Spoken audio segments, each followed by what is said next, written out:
ஏக இறைவனின் சாந்தியும் சமாதானமும் நம்ம அனைவரின் மீதும் உண்டாவதாக. எல்லா புகழும் இறைவன் ஒருவனுக்கே. இன்னைக்கு நம்ம பார்த்தீங்கன்னா வெள்ளிக்கிழமையில இருக்கிறோம். வெள்ளிக்கிழமைனா நேற்று இரவு வேலைக்கிழமை இரவு என்ன பண்ணியிருக்காங்கன்னு பார்த்தீங்கன்னா, ஈரான் அவசரமாக வான்பரப்பை மூடியிருக்காங்க. நல்லா கவனிச்சு பார்த்தீங்கன்னா, இதுக்கு 3 வாரத்துக்கு முன்னாடி தான் என்ன பண்ணாங்கன்னா, இஸ்ரேல் வந்து ரைசிங் லைன் அப்படின்னு சொல்லக்கூடிய ஆப்ரேஷனை கையில் எடுத்திருந்தாங்க. கரெக்டாக வேலைக்கிழமை நைட்டு தான் என்ன பண்ணாங்கன்னா ஈரானில் தாக்கியிருந்தாங்க. நாம் வெள்ளிக்கிழமை காலையில் எந்திரிச்சு பார்க்கும்போது என்ன ஆயிருந்துச்சு, பிரேக்கிங் நியூஸ் வந்துருந்துச்சு, இஸ்ரேல் ஈரான் அடிச்சிருச்சுன்னு சொல்லிட்டு. அதுக்கப்புறம் ஒரு 12 நாள் போர் நடந்ததெல்லாம் நமக்கு தெரியும். இப்போ நேற்று என்ன ஆயிடுச்சுன்னு பார்த்தீங்கன்னா, அவசரமாக இஸ்ரேலில் சென்காம் கூடியிருக்கு. சென்காம் அப்படிங்கிறது அவங்களுடைய இந்த போர் அமைச்சரவை வந்து அவசரமாக கூடியிருக்குது இஸ்ரேலில். என்ன தகவல் ஏது அப்படின்லாம் வந்து சொல்லாமையே என்ன பண்ணியிருக்காங்க, அவங்க கூடியிருக்காங்க. ரொம்ப ரகசியமாக பேசியிருக்காங்க. பேசினதுக்கு பிறகு என்ன முடிவெடுத்தாங்க அப்படிங்கிறது கூட வந்து பார்த்தீங்கன்னா இஸ்ரேல் இன்னும் சொல்ல. ஆனால் அவங்க கூடியிருக்காங்க அப்படிங்கக்கூடிய செய்தி வந்த உடனே என்ன பண்ணிட்டாங்கன்னா, ஈரான் நேற்று இரவு வந்து இன்னைக்கு வேலைக்கிழமை இரவு சென்காம் வேற கூடியிருக்காங்க. இவங்க என்ன பண்ணுவாங்க, தாக்குதல் நடத்துறதுக்கு வாய்ப்பு இருக்குன்னு சொல்லிட்டு ஈரான் நேற்று இரவு முழுவதும் வான்பரப்பை க்ளோஸ் பண்ணிட்டாங்க. க்ளோஸ் பண்ணது இப்போ வந்து பார்த்தீங்கன்னா இன்றைக்கி பகலில் தான் இனிமேல் தான் திறந்து விடுறதுக்கு வாய்ப்பு இருக்குது. இதுவரையும் பார்த்தீங்கன்னா திறந்து விடவில்லை. எல்லாத்துக்கும் மேலே வெறும் வந்து ஒரு நைட்டுக்கு வந்து ஒரு தாக்குதலுக்கான அச்சமானு கேட்டிங்கன்னா கிடையாது. இது ஒரு நைட்டுக்கு வந்து அச்சம்லாம் கிடையாது. இஸ்ரேல் வந்து ஈரான் அடிக்கிறதுக்கு தயாராகிடுச்சு. இதை நம்ம ஒரு வாரமாகவே நம்ம சொல்லிட்டு இருக்கோம்.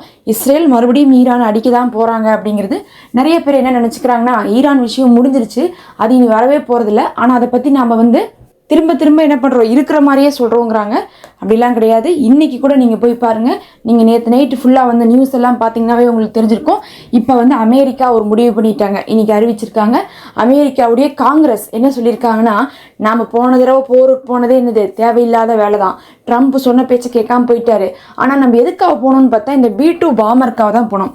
இஸ்ரேல் என்ன சொல்கிறான், என்னால் வந்து பங்கர் பிளாஸ்டர் வந்து அணு ஆயுதம் இருக்கக்கூடிய இடத்துக்கு போட முடியாது.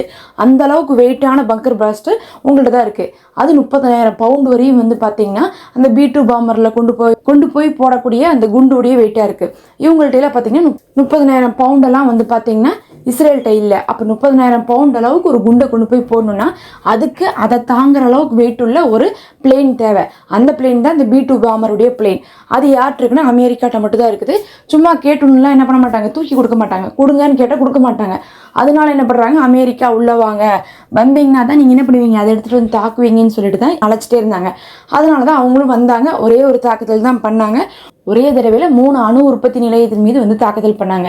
இந்த தடவை காங்கிரஸ் இப்போ நேற்று என்ன அவசரமாக முடிவு பண்ணியிருக்காங்கன்னா, நாம் எதுக்கு இஸ்ரேலுக்காக போய் ஈரான்கிட்ட அடிச்சுக்கணும். அவங்க என்ன கேட்குறாங்க, B2 பாமர் தானே கேட்குறாங்க, தூக்கி கொடுங்க, இஸ்ரேல்கிட்டயே கொடுத்து விட்ருங்க.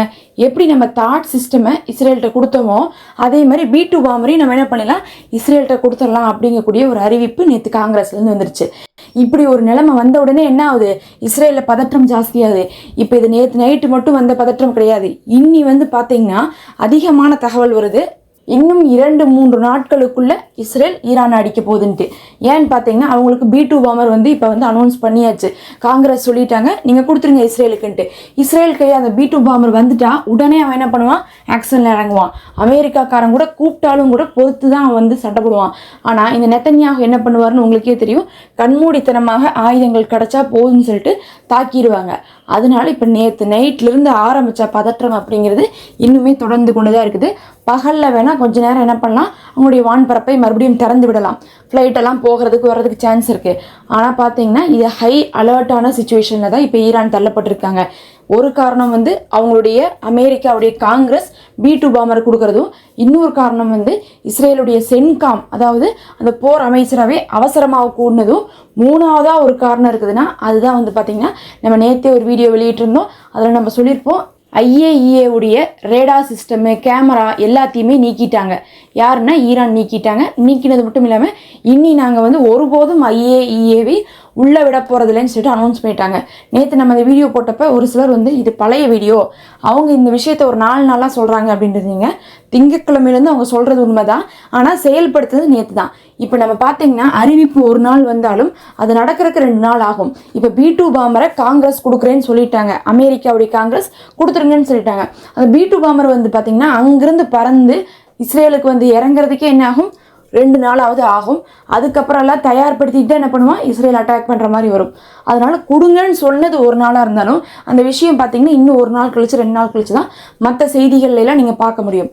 அந்த மாதிரி தான் அவங்க ரேடாரையும் கேமராக்களையும் நீக்குவோன்னு திங்கக்கிழமையே சொல்லிட்டாங்க. ஆனால் நீக்கினது நேற்று வேலைக்கிழமை தான்.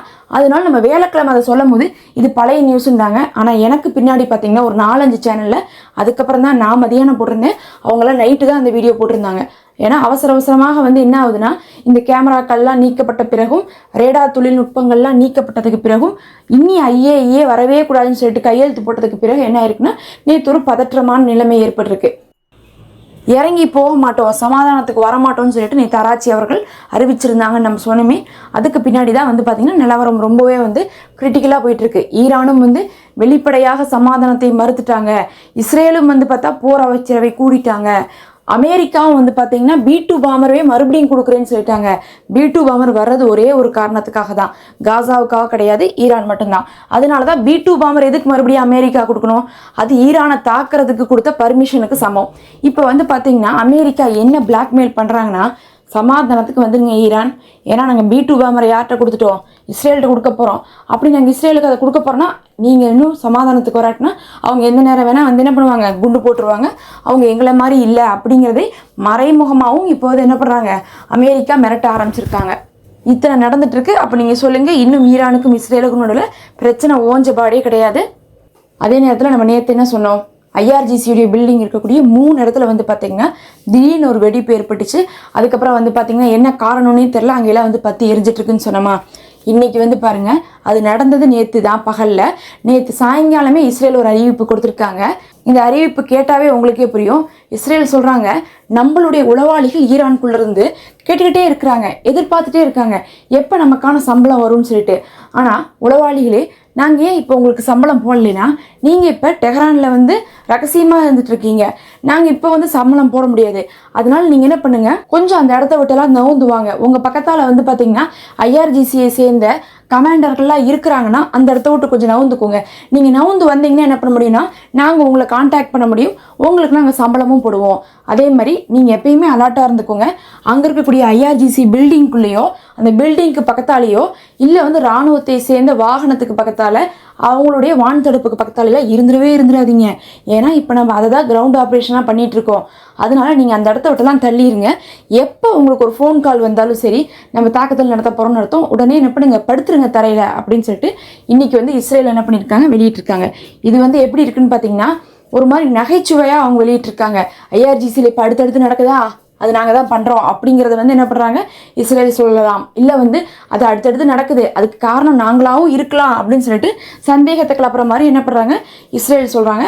எப்பயுமே ஒரே நேரத்துலலாம் என்ன பண்ணாது, 2-3 இடத்துலலாம் வெடிப்பெல்லாம் ஏற்படுத்தாது. நேற்று மறுபடியும் பார்த்தீங்கன்னா 2 இடத்துல நடந்ததாக சொல்கிறாங்க. அந்த இடம் என்னன்னு கூட நம்ம நோட் பண்ணல. தொடர்ச்சியாக பார்த்தீங்கன்னா ஈரானில் நடந்துட்டு தான் இருக்குது. பொறுத்திருந்து பார்க்கலாம் ஈரான் என்ன பண்ண போகிறாங்க அப்படிங்கிறது. மாற்றி பல அறிவிப்புகள் பார்த்தீங்கன்னா ஈரான் மேலே தாக்குதலை சீக்கிரமாக தொடங்க போகிறாங்க இஸ்ரேலு அப்படிங்கக்கூடிய சமிக்கைகளாக தான் இருந்துகிட்ருக்கு. அடுத்த ஒரு காணொளியில் சந்திப்போம்.